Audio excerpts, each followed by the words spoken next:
السلام عليكم ورحمه الله وبركاته. مرحبا بكم في هذا الفيديو اللي زوين ديال بصح، خصوصا للناس اللي باغيين يشريو بيسي مستعمل وما بغاوش يطيحوا في المشاكل ولا يتنصب عليهم. هاد الايام جاني واحد الكومونتير اللي هو كيفاش نقلبوا بيسي مستعمل قبل ما نشريوه. بما ان هذا السؤال متكرر بزاف، قلت اليوم ندير لكم فيديو شامل نهائي مفصل غادي نوريكم خطوه بخطوه كيفاش تكشف على اي بيسي مستعمل قبل ما تحط فيه شي ريال، وغادي نستعملوا افضل 5 تطبيقات اللي كيستعملوهم حتى التقنيين كبار. يلا شدوا بلاصتكم وخلينا نبداو الخدمه.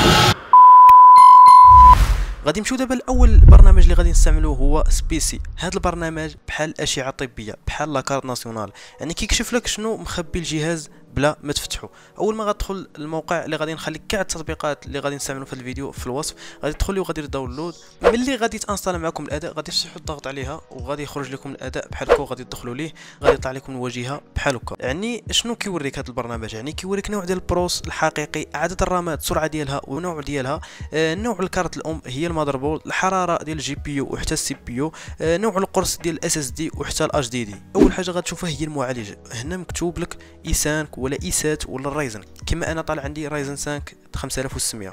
يعني شنو خاصنا نشوفوا عاوتاني؟ يعني غنشوفوا طومبيراتور ديال باش نعرفوا واش الجهاز ما كيسخنش بزاف، ننزلوا لتحت نلقاو معلومات على الرام، السرعه ديالها، الحجم، وحتى واش مازال فيها بلاصه اضافيه. علاش مهم هذا التطبيق؟ باش تاكد ان البائع ما غادي يغيرش المواصفات ولا ما غاديش يقولبك في شي حاجه.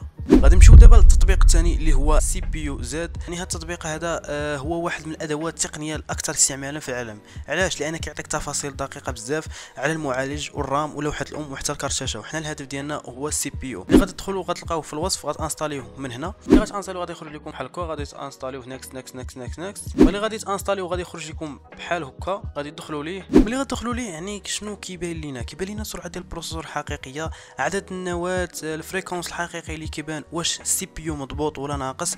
يعني كيعطينا النوع ديال الرام وبزاف ديال الامور. كيعطينا حتى معلومات على الجي بي يو الداخلي او الخارجي. يعني ملي غنفتحوا هاد السي بي يو زاد، يعني غادي ندخلوا لهاد الواجهه، غنمشيو لهاد الواجهه هذه اللي هي غنديروا فيها التاست ديال السي بي يو. غنشوفوا الفريكونس ديالو واش ثابت ولا كيهبط بزاف. ملي غادي ندخلوا ليه غادي نديروا هاد ستارت، يعني غنديروا هذه، غادي يحسب لينا هنايا. غادي نمشيو لهاد التطبيق هذا اللي انستاليناه في الاول اللي هو اللي كيطلع لنا الحراره ديال السي بي يو. يعني غادي تشعل هذا، غادي تبقى حاضي الحراره واش غادي تفوت 80. الا فات 80 يعني غادي تخلي التيست ل 5 دقائق ما تفوتهاش. يعني 5 دقائق راه مزيانه. وغندخلوا هاد ماناجر تكست ماناجر وغادي نشوفوا. كما انا بالريكورد ما كيعطينيش هذاك الشيء يعني مضبوط بزاف، انت بلا ريكورد راه غادي يبان لك داك الشيء مزيان. يعني كما كتشوفوا يعني السي بي يو خدام 100%، يعني الجهد ديالو كامل.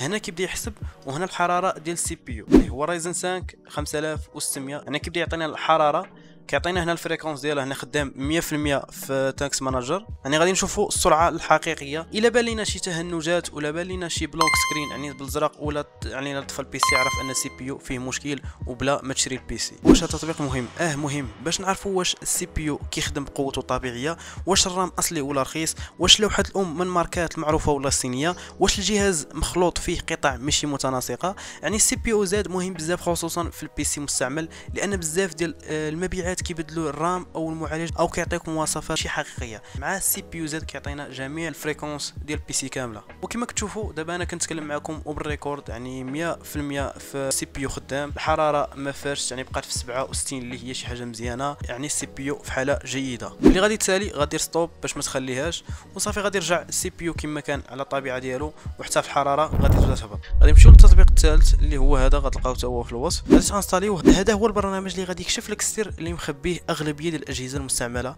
يعني ديال الحاله ديال القرص. اللي غادي تانستاليوه غادي يخرج لكم بهذه الواجهه هذه، غادي تانستاليوه نيكست نيكست نيكست نيكست، وغادي يخرج لكم بهذه الواجهه غادي تدخلوا ليه. ملي كندخلوا للتطبيق يعني كيبين لنا هذه الواجهه اللي هي ديال الصحه ديال الديسك دورات.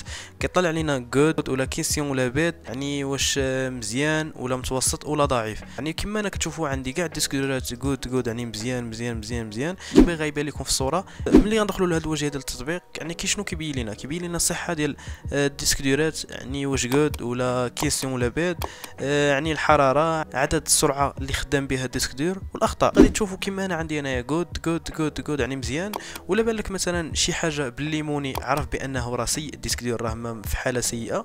لا بالك بالحمر عرف راه ما خدامش. هنا الصحه كتكون مكتوبه اللي هي هذه، يعني جود ولا كيسيون ولا باد، يعني واش ضعيف ولا متوسط ولا ضعيف بزاف. يعني ملي هنا كنلقاو كيسيون يعني القرص بدا كيموت. اذا لقينا باد يعني السلام عليكم، ما خاصك تشري ولا انه ينقص لك بالثمن، يعني خاصك تعرف انا كيفاش تتواصل معاه. وعاوتاني كنشوفوا السوايع اللي خدم بهم الديسك دور.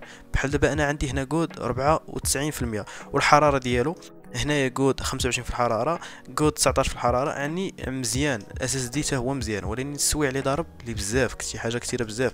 علاش خاصني نشوف السويع؟ اذا لا شتي مثلا السويع اللي بزاف، عرف بان البيس كيشعل 24 ساعه 24 ساعه، ولا انه كان شي سيرفر اللي خدام بزاف. الا لقيتي مثلا بحال الارقام، راه شي حاجه اللي مزيانه. هاد الارقام مثلا راه ماشي مشكل. علاش مهم هذا التطبيق؟ القرص السبب 70% التقوليه ديال البي سي والتهنجات اللي خايبه بزاف. شو دابا التطبيق الثالث اللي غتلقاو حتى هو في الوصف، اللي هو فورماك. يعني هذا التطبيق كيجرب كاس جرافيك، كيعصرها مزيان باش يورينا واش كتسخن ولا فيها مشكل. غتانستاليو هاد النسخه هذه اللي كما كتشوفوا في الصوره. ملي غتانستاليو غادي غتدخلوا بهاد الواجهه، غادي تدخلوا ليه بحال هكا، وغادي تانستاليو نكس. ملي غتانستاليو غادي يخرج لكم بهذا الشكل هذا. غادي ندخلوا ليه الواجهه ديال التطبيق، يعني كيطلع لك السميه ديال الكارت جرافيك والحراره اللي فيها دابا حاليا، اللي هي انا عندي 57. غادي تطلع لكم هنايا على حساب يعني على حساب الشاشه اللي عندكم، واش 144 بغات دير بها التيست بهذه، ولا 4K ولا الاتش دي. بحال دابا عندنا لاكرون اتش دي، ولا بدير 720. حنا دابا غنخدموا ديال فور سكرين، وغنديروا ال 1080 وغنديروا ستارت. ملي غادي نديروا ستارت كما قلت لكم في الاول كيعصر لكم الكارت جرافيك مزيان. غنخليوها ل 5 دقائق، ما خاصناش نفوتوها حتى ل 10 دقائق. اذا الحراره طلعت فوق 85 ولا بدا الجهاز كيدير صوت غريب، الا بديتي كتسمع شي صوت كتسمع من الكارت جرافيك ولا صوت من البي سي، هنا عندنا مشكله. علاش ضروري نشوفوا هذه النقطه هذه؟ يعني بزاف من الكروت المستعمله سبق ليهم تخنقوا في الحراره، وهذا البرنامج كيعري الحقيقه كامله. خرجوا منها، جربوا الكارت جرافيك الاقصى حاجه، غنديروا 8 اكس وغنديروا فور سكرين. وهنا لا بغات دير شي شاشه كما بغيتي، انا داير 1080 وغندير ستارت. يعني هنا كيبدا يطلع لك الاف بي اس اللي عندي دابا راه هو الفوق 67 65 كيوصل حتى ل 70 دابا بالريكورد. يعني الحراره اللي هي لتحت دابا، يعني المينيمو عندي 42 في الحراره، عندي الماكس يعني 55 اللي هي مزيانه.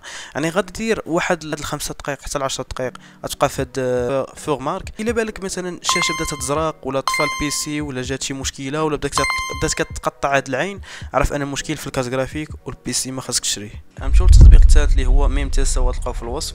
غادي تانستاليوه من هنا. هاد التطبيق هذا يعني اختبار الرام وكشف الاخطاء المخفيه. يعني الرام الا كان فيها ايرور واحد فقط غادي تدوز حياتك كامله مع البلوك سكرين والتهنجات والتقوليه. ملي غادي تانستاليو التطبيق غيطلع لكم بهذه الواجهه هذه، غتدخلوا ليه غيطلع لكم بحال هكا. ملي غيطلع لكم بحال هكا هذه هي الواجهه ديالو. غنديروا هنا ماكس هنا في الاولى ماكس، غتخليو نفس الاعدادات كما هي، وغادي نديروا تيست.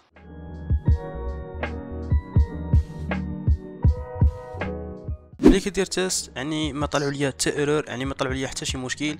الا طلع لك ايرور واحد ولا بدا كيبان لك يعني بي سي بدا كيطلع لي شي شاشه زرقاء ولا طفى، عرف ان المشكل راه كاين في الرام. واش هذا التطبيق مهم بزاف، لان مشاكل الرام صعيبه بزاف كتكتشف بلا برامج. ومن بعد ملي كتسالي جميع هاد الاختبارات الخمسه، يعني كتقول ليه يقول لك شي جيم اللي قويه بزاف بحال فورزا، على حساب مواصفات ديال البي سي اللي غادي تشري، على حساب الالعاب اللي عنده. من الاحسن الا كانت عنده جي تي كتقول لي دير لي واحد الجيم بلاي. غادي ندير واحد التجربه ديال جي تي 5 باش نعرفوا الاداء الواقعي ديال الجهاز في واحد اللعبه اللي كيعرفوها جميع.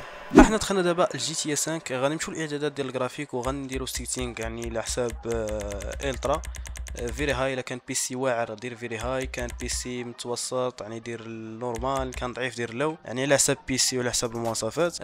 بعد ندخلوا نبداو نتحركوا في المدينه ونشوفوا اللعب كيفاش داير. كما كتشوفوا انا نطلع الاف بي اس فوق باش يبان لكم مزيان، اللي هو 112 109. يعني الا بغيتي نوريكم كيفاش طلعوا الاف بي اس بحال هكا، يعني قولوا لي في الكومونتيرات. يعني كتطلعوا الاف بي اس بهذا وكيتانستالا مع هذا. يعني الاف بي اس اللي بغيتي تشوف الالعاب كيفاش كيطلع كطلعوا بهذا وبهذا، وكتختار انت شنو بغيتي تطيح في السيتينغ. بحال انا مطلع الحراره ديال السي بي يو ديال الجي بي يو اللي هما ضروري كنشوف من الحراره، اللي كما تشوفوا الحراره مستقره بزاف، وحتى في الرام. والاف بي اس اللي هو 119 اف بي اس اللي شي حاجه زوينه بزاف. كما كتشوفوا. يعني ندوروا نديروا واحد الجوله في المدينه ونشوفوا الاف بي اس. يعني الا كان تيهبط بزاف وكيطلع يعني كاينه شي حاجه مشاكل اللي هو في الكارت جرافيك ولا في الجي بي ولا في الرام، يعني في الحراره. كما كتشوفوا الحراره مستقره ومزيان. نتحركوا دابا في المدينه ونشوفوا الاف بي اس شحال.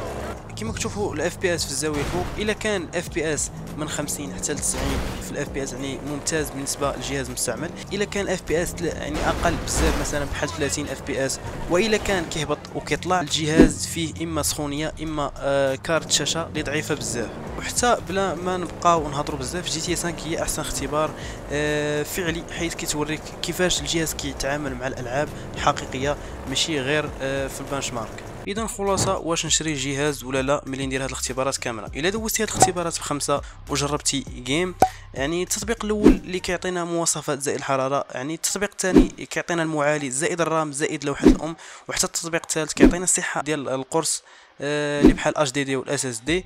التطبيق الرابع اللي هو القوه والسلامه ديال الجي بي يو. التطبيق الخامس اللي هو الاخر اللي كيعطينا اللي هو الرام. غادي تعرف الجهاز الحقيقي من المزيف والمزيان من الخاسر. يعني في خلاصه ديال هادشي كامل، الا درتي التاس بهاد البرامج تقدر تعتق راسك من الخساره ديال 5000 درهم او حتى 10000 درهم. ما تحشمش من البائع، قول لي خليني نجرب، حقك هذاك. الا كنتي غتمشي عنده غادي معاك كلي اس بي وغتجرب هادشي كامل. وما تنساش تجرب في البي سي جميع المنافذ ديال كلي اس بي، تدخل فيهم كلي اس بي حتى تسمع الصوت انهم خدامين كاملين. يعني الا كنتي غتشري بي سي على بعد، يعني غتصيفط ليه هاد البرامج تقول ليه انستاليهم في البي سي، وغدير معاه بث مباشر يعني في واتساب ولا في ديسكورد، وغتشوف الاداء ديالو وغادي دير كما انا شريت هاد البي سي هذا. يعني ما قدرش نوصل، يعني كان الدري بعيد عليا، انا قمت بانني صيفط ليه هاد التطبيقات هادو، فهو جربهم واقتنعت وشريت من عنده البي سي. جميع الروابط باش تشارجيو هاد البرامج اللي غتلقاوهم في صندوق ديال الديسكريبشن. الا عجبك الفيديو واستفدتي يعني بارطاجي مع صحابك، قول لهم كيفاش تقلب بي سي مستعمل، وما تنساش دير لايك واشتراك باش يوصلك الجديد. كان معكم اخوكم عبد الفتاح، تهلاو.